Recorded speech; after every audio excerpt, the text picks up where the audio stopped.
Good morning, everybody, and welcome to the Covenant Heart Farm part of Lighthouse. I am so glad to have you here today. We are going to be water glassing eggs, which is really simple, and I use a gallon jar. And for every quart of water, you're going to use 1 ounce of pickling lime. And so what I'm going to do now is I am going to use 2 quarts of lime water to start, and then I'm going to put my eggs in there. So I'm going to make sure I am weighing on my little scale that I have here. Zero it out. Alright, and you're good. And I got my ounces here.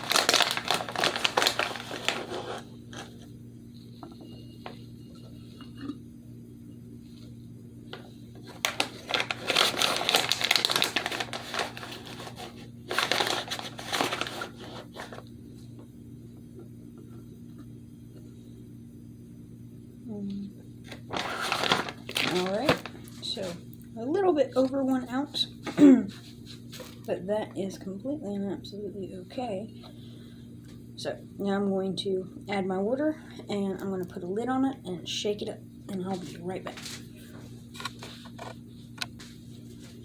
Couldn't find a lid fast enough, so I'm going to use my extra long ice cream spoon here and mix this up really well.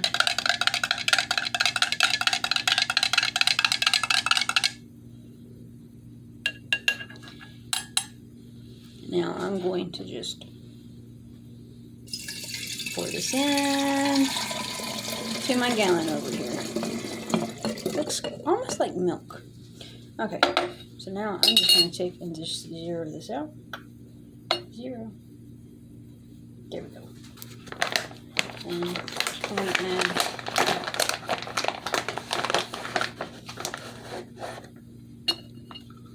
one more. I'm going to put the water in it. Now, I would suggest that when you put the water in it, you don't breathe too much.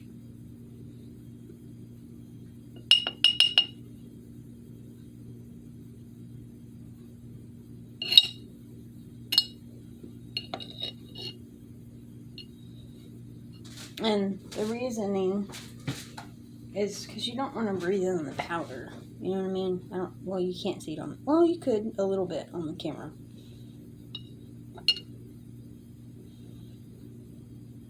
But, anyways.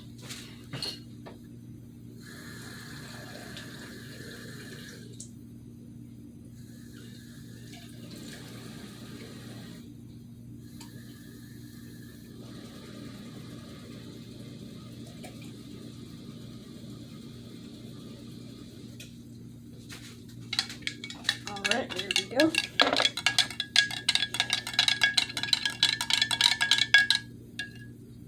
Let's go ahead. Alright, so now I'm going to just add the rest of this after I move my scale out of the way. That way you can see. Okay, so I'm just going to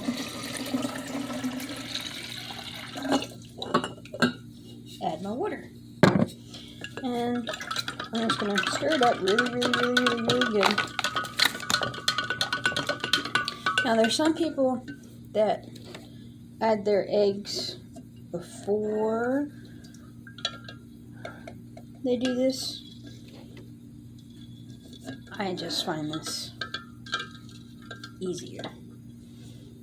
So, then I'm just going to use this to put it in the jar.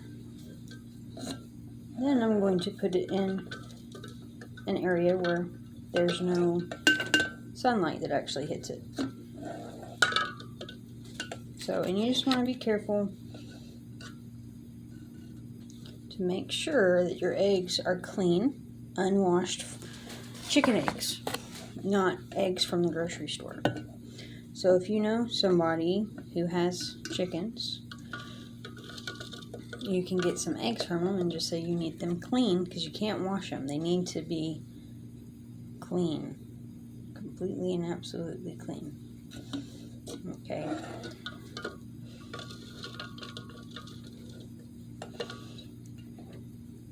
And I'm doing this because winter's coming, and my chickens will probably stop laying pretty soon. I'm getting roughly 7 eggs right now. Now, if you put any eggs in and you see them floating, you go ahead and you just take them out, and then you just set them down to the side.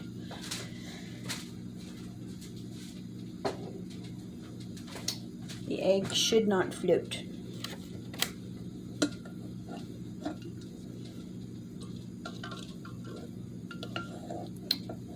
So,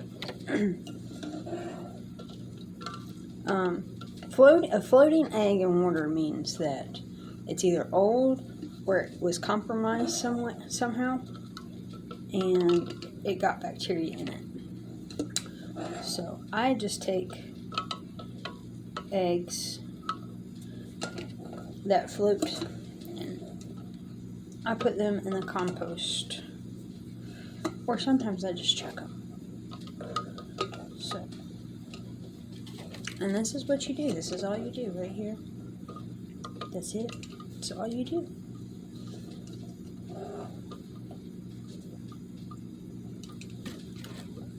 And you're just gently putting them in there,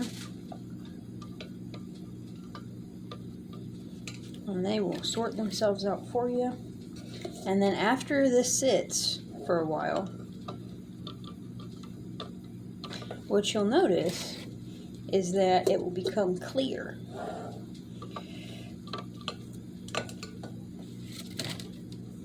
And see, gotta check your eggs.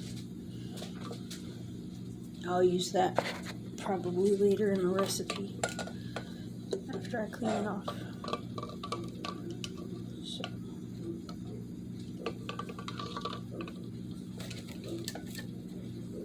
dogs are barking at something.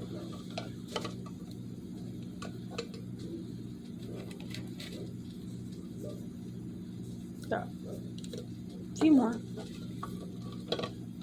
I didn't even actually count. So what I'm doing is I'm just making sure. Okay, that one just got lumps on it. Dog is going nuts. And you just want to make sure they're completely covered. Like this one right here, I'm just kind of playing with it because I know it'll go somewhere. There we go. There we go. So, yeah, that's all you do. And then you seal it. So, what I'm going to probably do later is add some more eggs to it a little bit later. So I'm probably going to add just a little bit more lime, and then if I have a couple more eggs, I'll put the eggs in here. I already have one of these done. And actually, you can see that it's starting to become clear a little bit as it just kind of settles, and the lime goes into the holes of the eggs and it seals them. That's why it's called water glassing. It encases the eggs. So, and these will be shelf stable for about a year plus. So, like I said, you just put the egg in some water when you take it out and make sure it don't float, and you're good. So, there's a lot of things happening in the world, and if you're one of those people that's anxious about what's happening in the world, I encourage you to look to Jesus Christ. And the reason why I say that is because he already told us in Luke 21, you can go read it for yourself, that these things would take place. And the Apostle Paul repeated it again through the books of Timothy. And Revelation repeats it as well of what's going to happen later. So I encourage you to read Isaiah 53, and I encourage you to read Luke 23, and understand that Isaiah 53 is the prophecies about what happens in Luke 23. Psalm 22 you can also read is another prophecy about what happens in Luke 23. And you can read the book of John. John was written so that you would believe. And what should you believe? Well, first off, you're not perfect. Every single piece of art, right, has an imperfection in it. You go out and you walk in nature and you see life, and you also see things that are dead and decaying constantly. And the reason that happens is because of sin. All humans, okay, have sin. We all sin. We all fall short of God's standard constantly. The law was added because of transgressions, and Jesus Christ, the Son of God, God in flesh, laid his glory down, came down, and put on our flesh.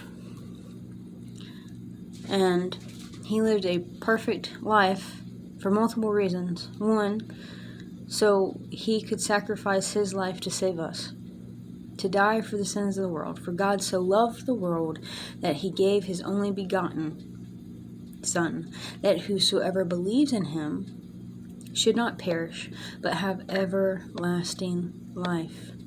For God did not send his Son into the world to condemn the world, but that through him they might be saved. Why does it say might be?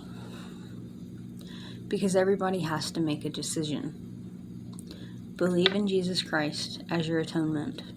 He shed his precious blood for you. He died for you, that by believing in him and his finished work, you might be saved.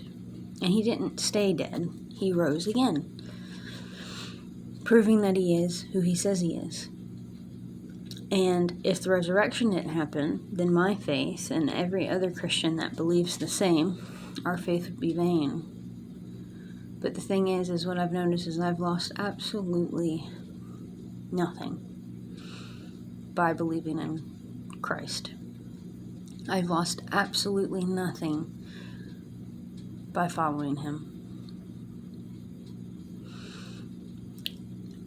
The only thing that I've lost is my wanting to rebel in sin. I still fall short. I'm not perfect. But instead of me bypassing it and scuffing it off as nothing, because at one point I had morals and I had some ethics and I had some values, but they were vain because they didn't properly align with God's morals, ethics, and values. And what I realized is that his morals, ethics, and values are the standard. Because they make sense, because his moral ethics and values is life. And life abundantly. So, I chose to believe in Jesus and in his finished work.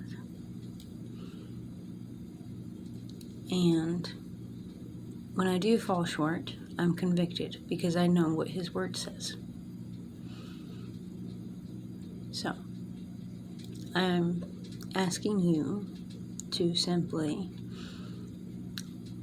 believe in Christ.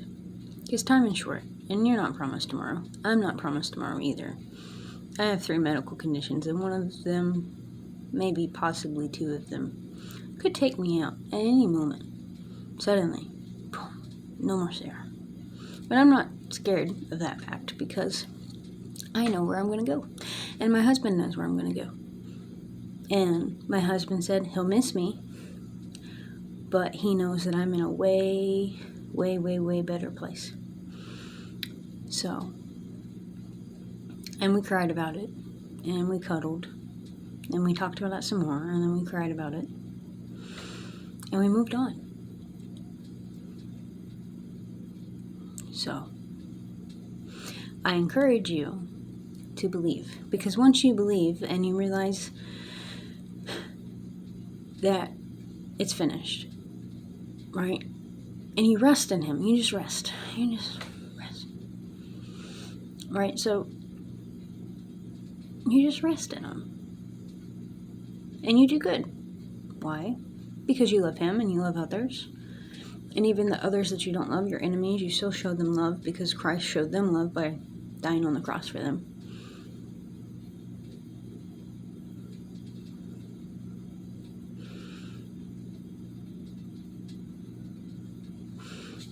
See, after it settles, it starts to turn clear. And the more you rest in Him, the more your mind will become clear. The more you read His Word, the more you wash yourself in His Word, the more your mind will become clear. Just like this lime water that I added. Because when you think about, oh, here's a good teaching lesson. Think about the lime. Right. So think about this quart jar. Okay. Being your mind. You got, you fill it up with water. Well, then what do? You add things of the world to your mind. And it starts to confuse you and it starts to disorient you. But as you rest in Christ and you start to read His Word and study His Word and you rest in His finished work, He starts to clear up that confusion and that disorientation that you had from being in the world. But you have to wash yourself in His Word, because His Word is truth. So, just food for thought, and my thoughts, and some opinions, and some truth. So, anyways, I hope y'all have a wonderful day. I'm going to upload this now on the YouTube box. Shalom, which means may God's peace be with you. And I hope y'all have a wonderful, wonderful, wonderful day. Remember, all the things that are happening, Jesus already said that was going to happen so that you might believe in Him. That's why prophecy is written so that you would believe in Christ. That's why prophecy happens. It's so that you will believe. Read His Word. It's right there. Okay? He died for you. He shed His precious blood for you. If you believe in your heart and confess with your mouth that Jesus Christ is Lord and that God raised Him from the dead, you will be saved. You're not being saved. You're not continuously working to be saved. You're resting in Christ. You are believing in His finished work, that He shed His precious blood to be the atonement for your transgression so that you would have life. It's a gift. It's nothing that you could do. So once again, shalom, and I hope y'all have a wonderful day. Thank you for finishing the video.